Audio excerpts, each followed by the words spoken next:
a senior at VCU with good grades, great health, and a bright future ahead. But on October 4th, 2018, overnight my life really did change. The then 21-year-old suffered a brainstem stroke in her sleep. I remember just feeling this excruciating pain in the nape of my neck. She jolted out of bed only to fall face down. I just lay there thinking like I'm gonna die, basically. Roommates found Lewis an hour later and called an ambulance to take her to St. Mary's Hospital, where she underwent brain surgery. She woke up days later, paralyzed. Doctors were coming in, shining a light in my eye. People were talking around my bed, and I couldn't respond. That's because Lewis was literally locked inside her own body. The medical term is locked-in syndrome. It's an incredibly rare neurological disorder that can happen after a brainstem stroke.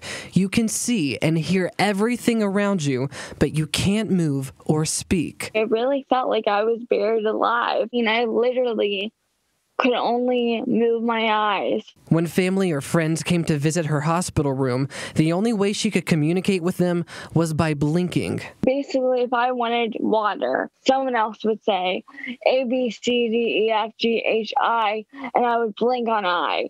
And then we'd continue on until I said, I need water. This went on for 4 long months as she gradually regained movement. From wiggling her fingertips to moving her tongue, Lewis had to retrain every part of her body. I was a baby, I had to learn how to sit up again. I had to learn how to feed myself. She eventually moved to rehab and began her still ongoing recovery journey. There you go. Very good, Liz. I told her, I said, from my viewpoint, you're going to walk because I'm seeing it. By her side every step of the way, her grandfather, who she says played a critical role in helping her reclaim her strength. He documented her time in rehab and therapy, Doing okay, Stella? witnessing Lewis taking charge of her own body once again. Libby has an extraordinary spirit, and I'm not saying that as a grandfather. She's had this spirit ever since she's been a little kid. That spirit of resilience put Lewis on her own 2 feet again in June 2019.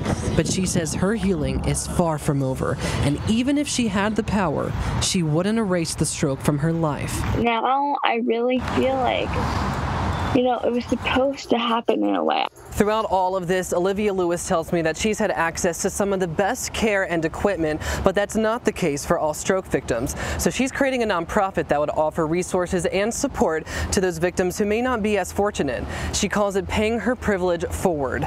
Working for you in Henrico, Tyler Lane, CBS 6 News.